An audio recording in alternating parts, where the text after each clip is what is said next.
আজকে আমি ঝটপট বানিয়ে ফেললাম গরুর মাংসের রেসিপি। হ্যালো এভরিওয়ান, আসসালামু আলাইকুম। ফার্স্টে আমি চুলাতে একটা হাঁড়ি বসিয়ে দিলাম। এরপর দিয়ে দিব গরম মশলা, তারপর দিয়ে দিলাম পেঁয়াজটা ভালো করে একটু ভেজে নিব। পেঁয়াজটা যখন একটু লাল লাল হয়ে আসবে ওই মুহূর্তে আমি দিয়ে দিব আদা, রসুন এবং ধনিয়ার গুঁড়া, জিরার গুঁড়া দিয়ে ভালো করে একটু ভেজে নিব। মশলাটার কাঁচা গন্ধ যাওয়ার জন্যে ভালো করে একটু ভেজে নিব। তারপর দিয়ে দিব একটু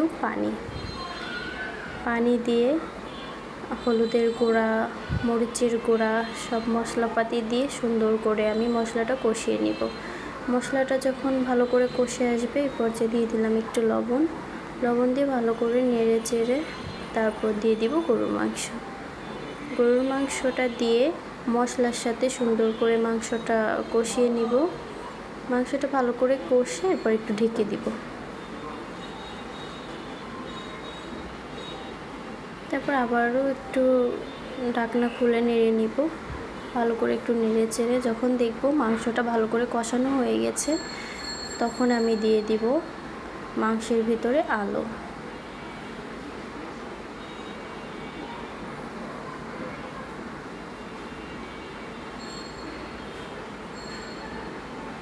আলুটা দিয়ে ভালো করে একটু নেড়ে চেড়ে নিব।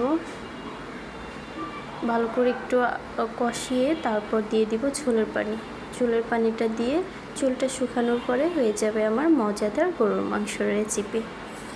আপনাদের কাছে পুরো ভিডিওটা কেমন লেগেছে অবশ্যই কমেন্ট করে জানাবেন এবং আপনারা চাইলে এরকম ঝটপট গরুর মাংস রেসিপি করে খেতে পারেন। ধন্যবাদ সবাইকে পুরো ভিডিওটা দেখার জন্য। আসসালামু আলাইকুম।